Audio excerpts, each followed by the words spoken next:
Well, if your children are connected to the internet, then you've probably realized that the world of pornography is just a click away. Studies show us that 90% of boys and 60% of girls have been exposed to it before the age of 18. So how can we protect the innocence of our children? Well, two passionate anti-exploitation activists, Jay and Michelle Brock, join Joe and I to unpack that right now. Thank you so much. You've made a film about this, so this is pretty close to your heart. The film is Over 18, so tell me a little bit about it. Yeah, so Over 18 was actually inspired by a friend of ours who came to us, and he has a bunch of guys in his youth group who were addicted to pornography. And so he met with us and said, you know, I'm just desperate about this situation. I don't know what to do. And so he asked, you know, if we'd be able to address this in a film, and that's kind of how that journey started for us. Yeah, I was 10 years old when I first saw pornography. I was babysitting and the kid was asleep and there was a storm, and all of a sudden the basketball game changed channels and I ran away. And then I looked out the window and I came right back and kept watching for 5 more minutes, and then it disappeared. And I didn't see porn again until I moved out of the house, but by then I was walking with God, I was more mature, and so I never got addicted. But if I had porn in my pocket on a cell phone from 10 years old, how would I not be addicted today? Yeah, absolutely. It's so accessible. So you made a film about it. Tell me a little bit about what you did with the film. Like, how did you address this? Well, we went to interview all sorts of people, porn stars, current, in their Hollywood mansions. We interviewed ex-porn stars who have suffered through that. Now, did they know what the film was about and they were okay with talking to you about it? Yeah, actually, the one guy, he said, I still don't know why I signed your release. But he sat down and kind of spilled the beans on the industry. Wow. And I think there is an aspect to it. We're talking about kids. So I think even these guys realize, you know, maybe this isn't the greatest for kids. Wow. Well, listen, we want to give people just a little sneak peek at this film. Take a look.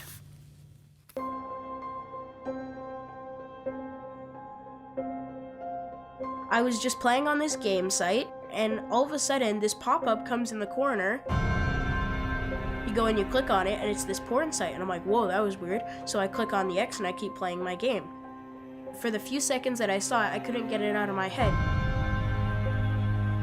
You almost feel like a little craving, but at first, you think it's curiosity, not a craving. Sometimes it would just be wanna see, click here. You know, you're like, well, what are you talking about? You click on it, and then there's just this whole screen full of it. The addiction really all started in 3rd grade when I was 9 years old. You can't help but feel responsible for the fact that, I mean, you allowed this in the house. The internet is just sitting there ready. His entire pornography addiction happened in the kitchen and living room of my home while the family was in the room. A lot of the times, you don't just pick one picture and then just stare at it. You just keep going and going and going, and all the pictures are always different. Type like 3 letters and there you go, you've got it. Wow, I mean, I think that's going to be an incredibly important documentary, and I just want to honor you guys for having the guts and the courage to do something like this from as Christians tackling this issue. I know as a parent myself that this is something that's very near and dear to my heart. Years ago, I had a pastor say to me, you know, that things are about to change because now we can access these things through a little connection. You know, from a little connection in our kitchen, a little phone line. How has accessing, you know, pornography changed for kids today compared to, you know, 20 or even 30 years ago? It's completely different. The first legal piece of pornography came out in 1953, the first issue of Playboy. And if you wanted to buy it, you'd have to go to a convenience store and you'd have to prove that you were over 18. Right. The laws that are on the books today are still the same. Porn sites are required to do one thing. Are you over 18? Click yes or no. Any 10-year-old can click yes or no. You don't have to put in like credit card info. Nothing.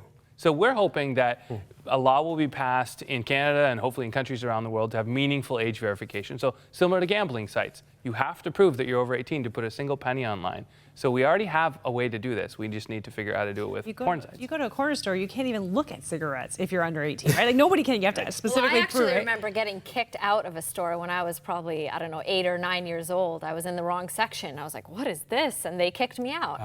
But that's not happening online. No, and actually, Michelle, you're working to change the law law. It's right here in Canada, Motion 47. Tell me about what you're trying to do. Yeah, so M47 is a motion that if it's passed, it would mean that the government has to study the effects of online pornography on kids and teens. We haven't had a study like this since 1985, so this was pre-internet. So we're really hoping to gather momentum as we do this documentary tour, to gather momentum on M47 and get as many people as possible on board to support this motion. So important. Yeah, again, as a parent, I'm always so concerned, and kind of in that clip that we saw, the mom was saying right in our kitchen, our son was starting addiction to pornography. I mean, it's so easy to access. And so here's my question. Why do you think people work so hard, like to sneak in these little ads on websites to entice kids? Is it just about the money, or is there something more? What's interesting is that 8 of the 10 biggest porn sites in the world are actually Canadian-based. It's called MindGeek, based out of Montreal. 3 guys who went to McGill together and played on the same touch football team. And we've been to the MindGeek headquarters. They didn't let us in, of course. And if you go to their website, there's no nudity on it. It's just about the money. It's click-through rates, pop-up ads.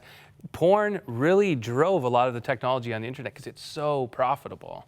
I think, Michelle, one of the crazy things is that it's not the porn of your childhood. Like what kids, I think a lot of people who hopefully are not watching pornography nowadays don't realize like just how depraved it's become and how easy it is for kids not just to see porn, but really depraved porn.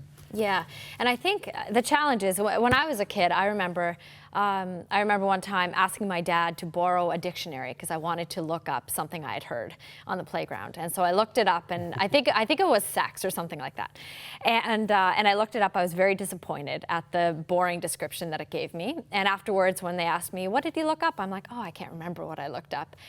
Now, if a kid hears a word on the playground and just searches it innocently because they're curious, all of a sudden, not only do they see the description of that word, they see full out videos in HD definition of what that word is describing. So we have really jumped from a place where it was difficult for kids to access pornography to where they are watching high definition videos. Wow. Unbelievable.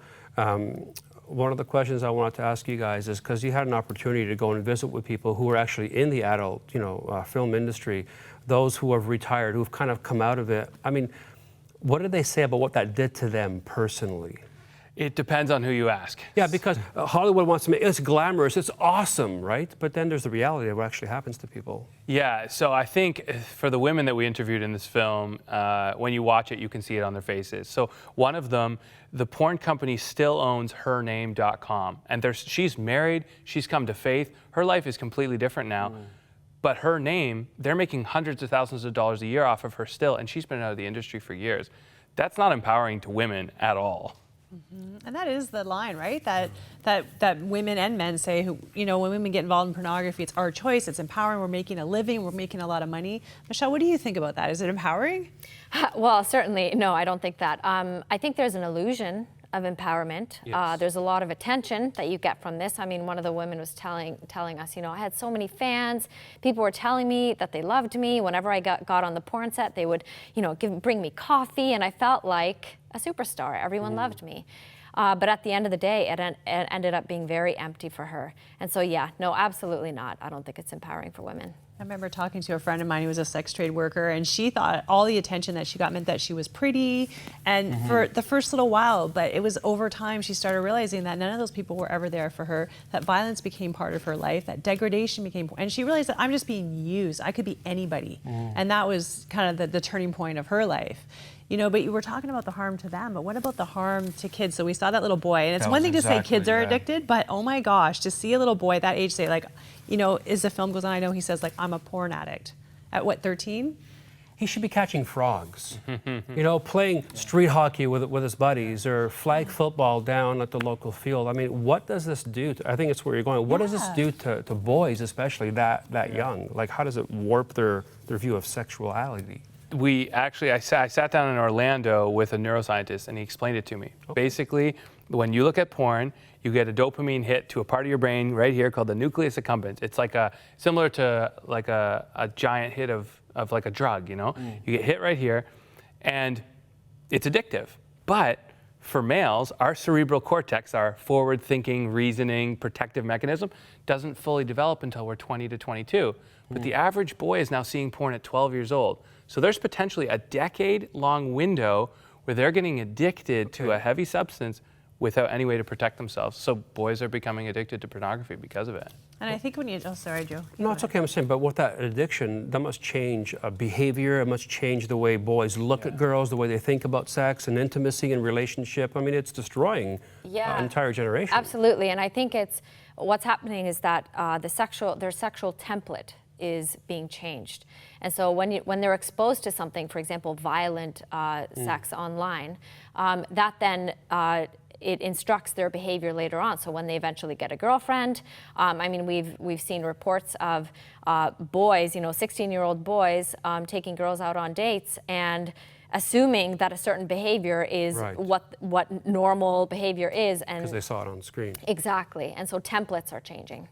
I think about women too, because even adult women now are becoming addicted to porn, which was not really as common before. In a societal way, we talk about men struggling with porn, and we all kind of understand that. But then women struggling with porn, how do they ever talk about that? Because it's not supposed to be natural for us, And then you think about little girls. So we probably don't even know yet what the impact is on little girls, do we? We actually interviewed a former editor of a magazine that was kind of a lads and dads kind of soft-core porn magazine, and he did a bunch of interviews after he got out of it with sex addicts, and they were seeing girls in real life like they saw the porn matrix. They were checking off boxes of, oh, she's that act, she's that type of pornography. And the girls, when they hear that, they say, I don't want to be a checkbox. They don't want to feel like they have to be porn stars. Yeah, I get that. Wow. Well, I think this is an incredibly important endeavor and film that you're taking on. How can people learn more about the film? I understand you're going to take it around. Is it to show the film or to talk about the film? How do people get involved? So we're planning on doing 30 screenings before Christmas in support of M47. Okay. And we have over 60 events booked between now and Christmas. So we're going to be very busy pretty much every night across Canada. So if you go to over18doc.com, you can see where we're going to be. We're doing a parliamentary screening co-hosted by 4 parties, which never happens. Bipartisan, I love Yes. that. Yeah. It needs to be, right? Kids matter. That's what it comes down to. I love it. Well, thank you guys for being a voice. It's not an easy topic to tackle. I know you said before the interview that it was the worst education you've ever had pursuing this. I know there's a price for justice when you do it in your own soul and heart. So thank you for that. We pray that you're protected and that you're successful. Yeah, as a dad, I just want to say thank you so much for doing this.